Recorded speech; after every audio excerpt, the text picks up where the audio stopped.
Welcome to Guide Guru. We hope this video helps.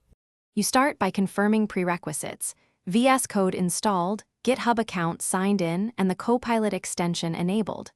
Once done, open an actual project folder. This is important because Copilot reads context. Then create or open a supported file like JS or Py so suggestions can appear.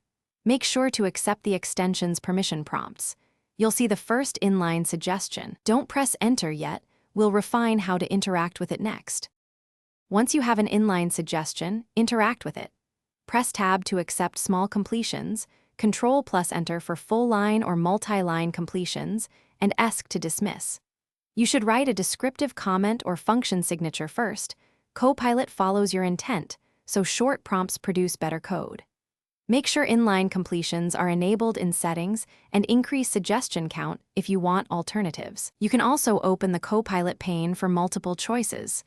Iterate quickly. Finish by running your code and adding tests to confirm Copilot's output is correct. You are responsible for logic and security.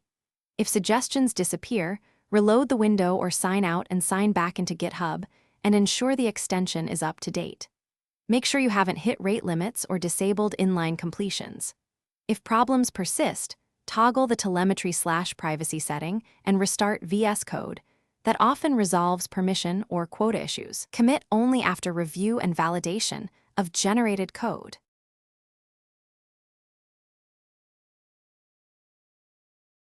Thanks for watching. Consider subscribing if we helped you today.